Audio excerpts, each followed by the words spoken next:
Reciba el saludo cordial de quien le habla, el periodista David Joronda. Ya estoy junto a usted, amigo televidente. Tengo preparado todo el material, los diarios en la mesa de trabajo, por supuesto en editoriales y columnas de opinión.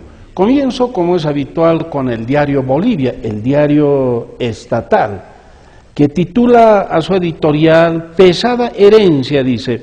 Sin embargo, como siempre, también voy al sumum de este editorial, que está ahí entre las dos columnas, abajo, en la parte inferior, y dice en letras de color rojo: el déficit fiscal, reitero, el déficit fiscal dejado por el gobierno del movimiento al socialismo es el más alto de América Latina. Bueno, veamos.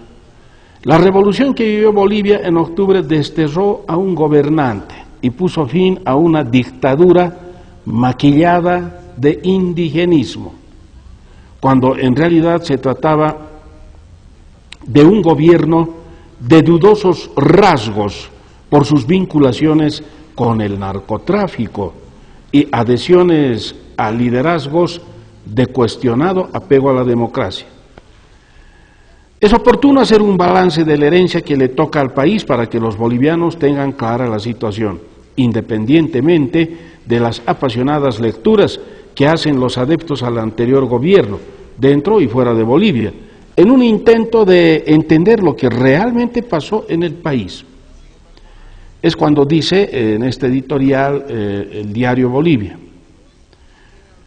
el déficit fiscal dejado por el gobierno del movimiento al socialismo es, escúchelo bien, amigo televidente, el déficit fiscal dejado por el gobierno masista es el más alto de América Latina.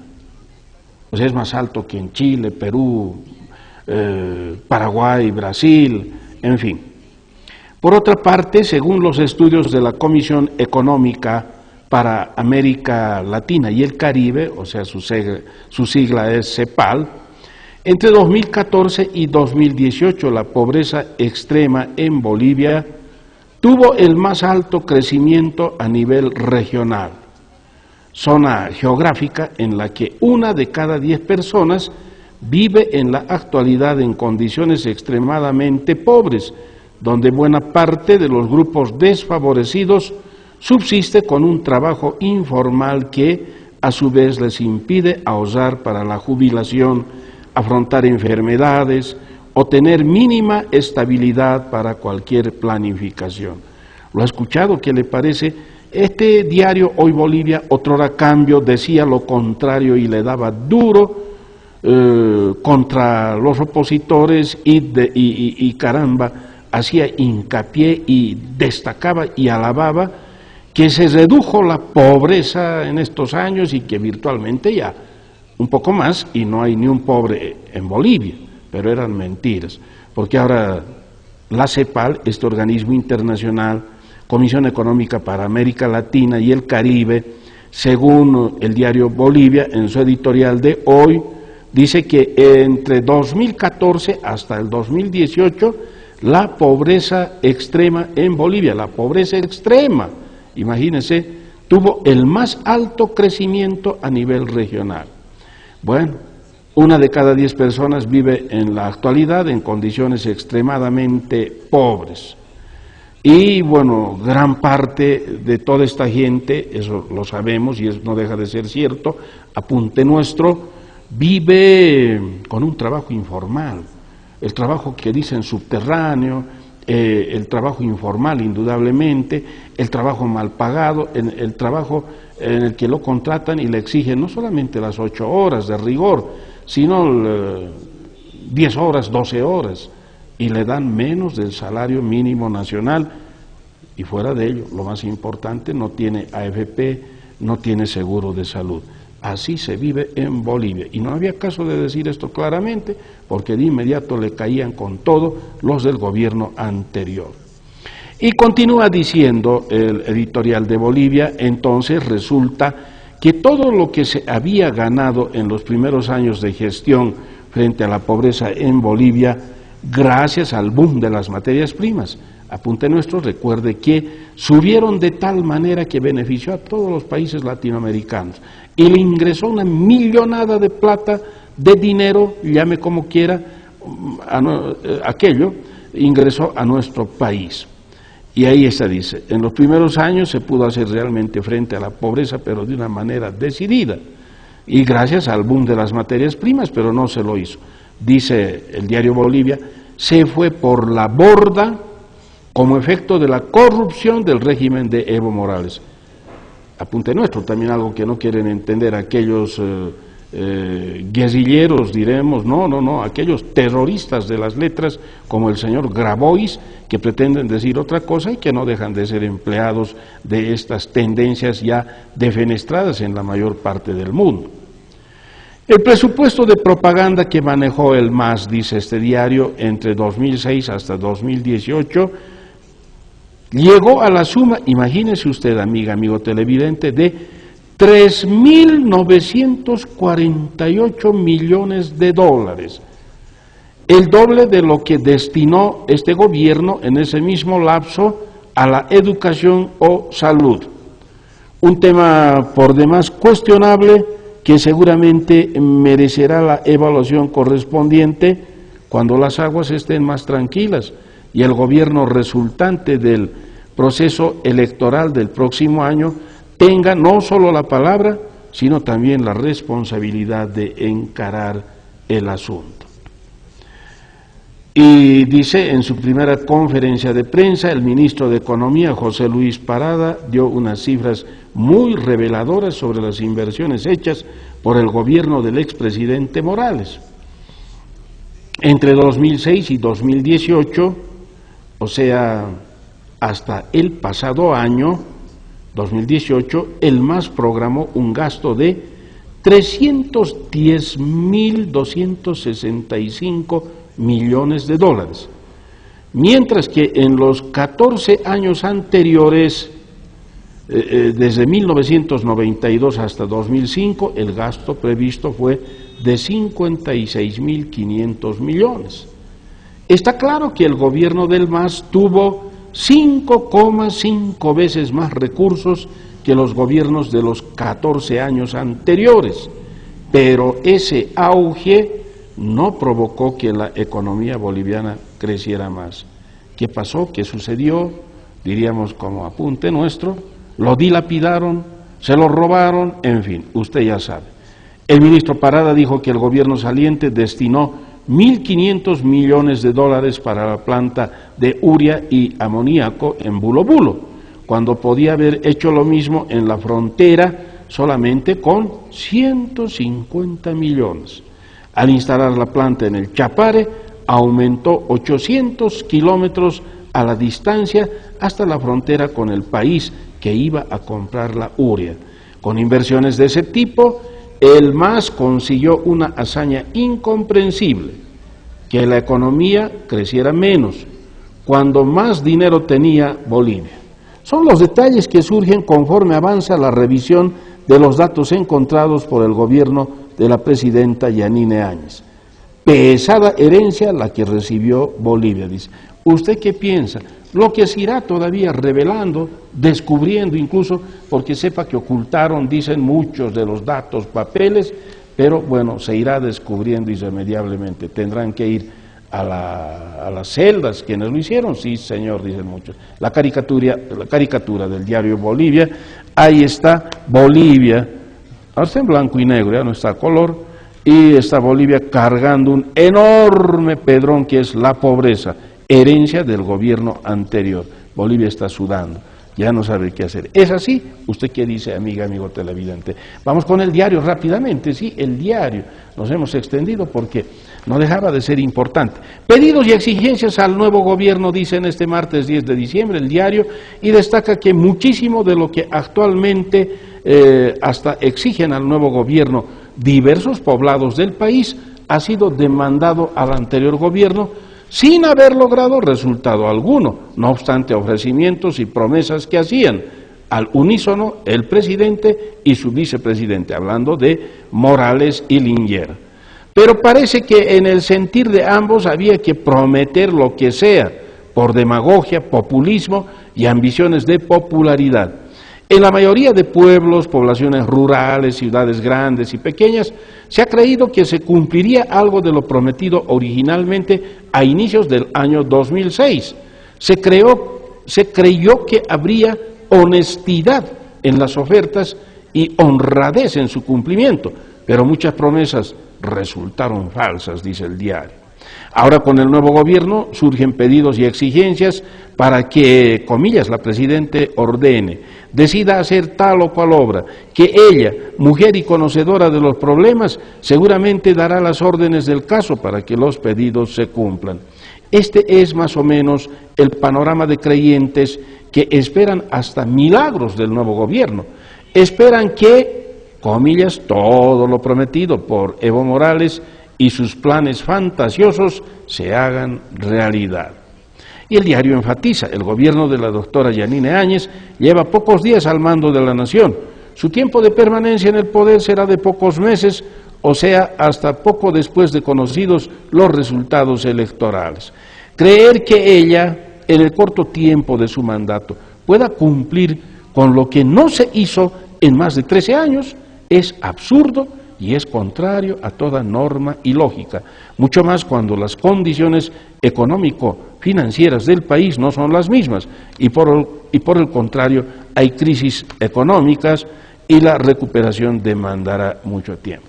El editorial no deja de ser extenso y dice: lo importante ahora es que el país se libró de un régimen que manejó de manera festinatoria y arbitraria el país, conculcó libertades y derechos de los bolivianos y ahora pedir, exigir o plantear que se haga tal o cual obra incumplida resulta imprudente y contrario a la realidad del país. Es preciso ser conscientes de lo que somos y tenemos. No pidamos imposibles cuando las condiciones no lo permitan, dice. Y bueno, también indudablemente, como usted conoce, habitualmente tenemos nuestra columna de opinión en el diario El Decano de la Prensa Nacional, ¿no? Ahí está, y en esta oportunidad dice el título: hágase la luz en La Paz y Bolivia. Se refiere a una conversación con un experto en el tema, el ingeniero Héctor Antonio Uriarte Peláez, que estudió en la UMSA, egresó, salió, se tituló, luego viajó a universidades de Estados Unidos y Europa para especializarse como ingeniero eléctrico, y él dice que La Paz puede ser, en base a todos los recursos que tiene, fuente de creación de energía eléctrica para iluminar hasta la última chocita, la última casa, el último rancho en todo el departamento paceño e incluso en Bolivia, y hasta no sobraría, dice, para vender energía eléctrica a Chile y Perú. Dice que esto está enmarcado además en lo que se tiene que hacer, crear el Consejo Departamental de Energía del Departamento de La Paz como departamento líder, para luego crear el Consejo Nacional de Energía, que hasta ahora nadie presta atención, pero ahora sí, con esta idea yo creo que lo harán. El ingeniero Antonio Uriarte Peláez se está postulando a ser presidente del Colegio de Ingenieros Electricistas de La Paz. Las elecciones son, nos dicen, este viernes 13, y con seguridad, de acuerdo a lo que dicen muchos ingenieros, va a ser el nuevo titular y desde ahí impulsar el desarrollo paceño en el campo de la electricidad, porque dice que todo el norte paceño tiene biomasa, el altiplano central cuenta con potencial solar y eólico, el altiplano sur con energía solar y geotérmica, además toda la cordillera es un generoso proveedor de dichos recursos, lo que abre un escenario óptimo para explotar ese potencial energético y convertirlo en energía eléctrica. No hay necesidad, dice, no tenemos que preocuparnos por tener o no hidrocarburos. Interesante, ¿no le parece? Muy interesante, y como paceños tenemos que alentar que La Paz vuelva a recuperar ese liderazgo. Vamos rápidamente con la caricatura del diario. Ahí está la caricatura del diario que tenemos. Ministerio de Obras Públicas, dice, uy, está sentado ahí. ¿Cómo estás, Iván? Un saludo cordial, Iván Arias, es el nuevo titular del Ministerio de Obras Públicas, pero ya le estás echando una tremenda cobra, cascabel, son las envidias Todos estarán de envidia porque fue nombrado como ministro. Bueno, ¿cómo interpreta usted esto? Bueno, es un activista, un periodista, colega, en fin, escritor, analista político, ahí está Iván Arias. Que le vaya bien a ese ministerio, en bien del país. Vamos con página 7, rápidamente, el título de su editorial, Los eternos problemas de BOA. Y esta aerolínea de aviación creada durante el anterior gobierno dice que con la llegada del nuevo gobierno han empezado a conocerse todavía más las irregularidades cometidas por funcionarios de la gestión anterior. Estas deben ser muchas y muy variadas, dice, sobre todo si se considera que fue un gobierno de muy larga duración, casi 14 años, ¿no?, y que suprimió los sistemas de control. Entre los todavía contados casos que se han revelado en estas semanas de esta nueva administración, el Ministerio de Obras Públicas presentó un informe sobre la situación de BOA, la línea aérea estatal. La situación de la compañía es deficitaria. Pese a los millones de dólares invertidos y a la competencia desleal que se ejerció durante años contra operadores privados. Las utilidades de la empresa, vale decir, las ganancias de la empresa BOA, fueron de unos 3,4 millones de dólares en 2017 y el pasado año bajaron a solo 570,000 dólares, imagínense. Para una empresa aérea estas son cifras muy bajas y además se debe tomar en cuenta que la compañía creó BOA regional para vuelos a localidades pequeñas que arrojó una pérdida de 16 millones de dólares. La empresa fue manejada políticamente y se llenó de supernumerarios como premio a militantes masistas. El gobierno ha informado que BOA tiene 1.800 empleados, cuando seguramente con un cuarto de esa cifra sería suficiente. Imagínense, una línea aérea pequeña, diríamos, en comparación con aerolíneas del Perú, incluso de Paraguay, inclusive, tener 1.800 empleados, una barbaridad. Con una cuarta parte de ellos era por demás. Entonces, además dice, más los salarios abultados que ganaban sus ejecutivos y los costos de operación que se incrementaron en 161,6 millones de bolivianos, pero los ingresos subieron solamente en 80 millones de bolivianos. En catering, por ejemplo, pese a la mala calidad del mismo, dice que se entregaban una bolsita de pasas o una galletita. Y el Estado gastó en una década 248 millones de bolivianos por compras para dar a los pasajeros esa bolsita de pasas o esa galletita. En un principio, dice página 7 hoy, la hermana del ex vicepresidente Álvaro García Linguera se adjudicó por invitación directa ese contrato. O sea, era la hermana la que daba esa galletita y esa bolsita de pasitas a todos los pasajeros de BOA. Hicieron lo que quisieron, dice mucha gente que también viajaba, aprovechaba de viajar en esto. Concluimos diciéndoles, porque no deja de ser algo extenso esto, que el Ministerio de Obras Públicas ha denunciado también que en agosto de 2019 se destinaron 120 millones de bolivianos de las reservas internacionales para que la aerolínea renovara su flota. ¿Lo ha escuchado? Para que renovara su flota, el gobierno le dio otros 120 millones de bolivianos. Pero que el 35% de ese monto, dice, fue destinado a la compra de repuestos. ¿Cuál será el destino de una empresa en estas condiciones? Se pregunta. ¿Qué le parece? Bueno, ahí vea, cada día surgirán este tipo de revelaciones. La caricatura de página 7, ahí está.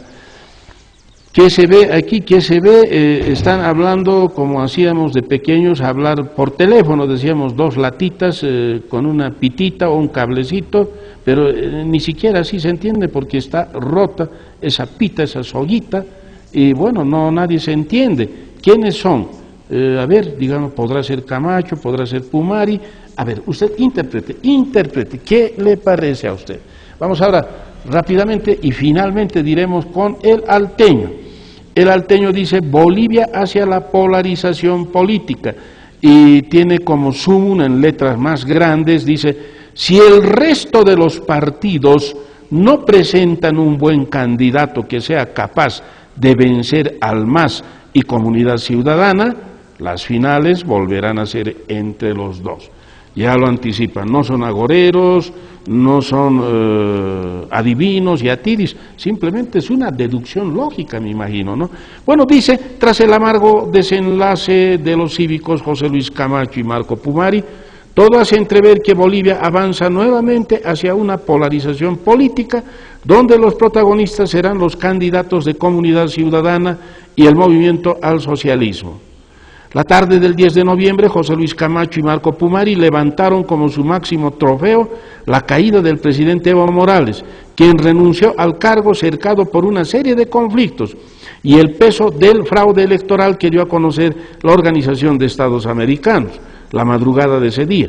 Después de los conflictos del mes de noviembre, todo hacía presumir que Camacho y Pumari serían la mejor alternativa para las elecciones nacionales, porque supuestamente ambos avanzaban por el camino perfecto para el debut en las elecciones. Pero el fin de semana, o sea, este fin de semana anterior, se diluyó la dupla tras la divulgación de un audio que deja al descubierto una presunta negociación económica por la vicepresidencia del Estado. Ese panorama deja nuevamente al país en medio de dos opciones políticas. Por un lado está Carlos Mesa, que anunció con anticipación su deseo de competir nuevamente en las elecciones nacionales. Frente a él está el MAS de Evo Morales, con la diferencia de que el Partido Azul aún no tiene un candidato definido, pero lo que está claro es que participarán de nuevo en las elecciones. ¿Qué le parece? Se definirán las próximas elecciones nacionales entre Comunidad Ciudadana de Carlos Mesa y el MAS, que no se sabe a qué candidato llevará todavía, porque de que regrese para ser jefe de campaña o cualquier cosa, Evo Morales, eso está más verde que una uva verde, dice mucha gente.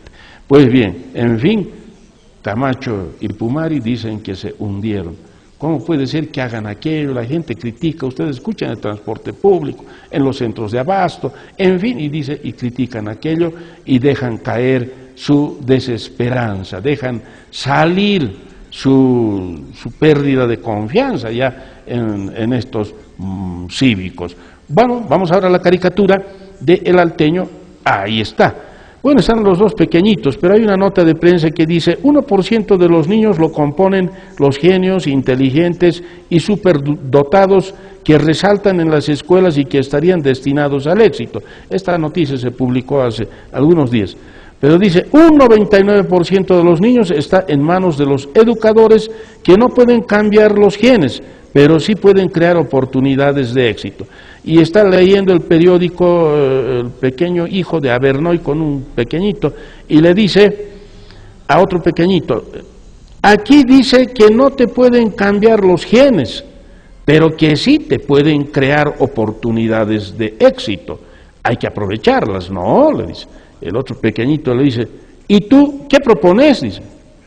Y el sataquito menor, ¿no? Dice, fundar un partido político y ganar las elecciones con el 99% de los votos. Dice, ya esto llegó al colmo. Hasta los pequeñitos están hablando, ya están pensando en las candidaturas a diputados, a senadores. ¿Cómo se politizó el país, lamentablemente? Entonces, de esa manera, nosotros llegamos al final, dejamos de lado otros periódicos porque el tiempo es nuestro verdugo. Le agradezco por su atención, amiga, amigo televidente, y no esté pensando, o también tiene el derecho, sí, de candidatear en próximas elecciones nacionales, subnacionales. Bueno, creo que todo el mundo tiene el derecho. Gracias por su atención, nos reencontramos en la próxima emisión. Buen día. Editoriales y columnas de opinión de la prensa escrita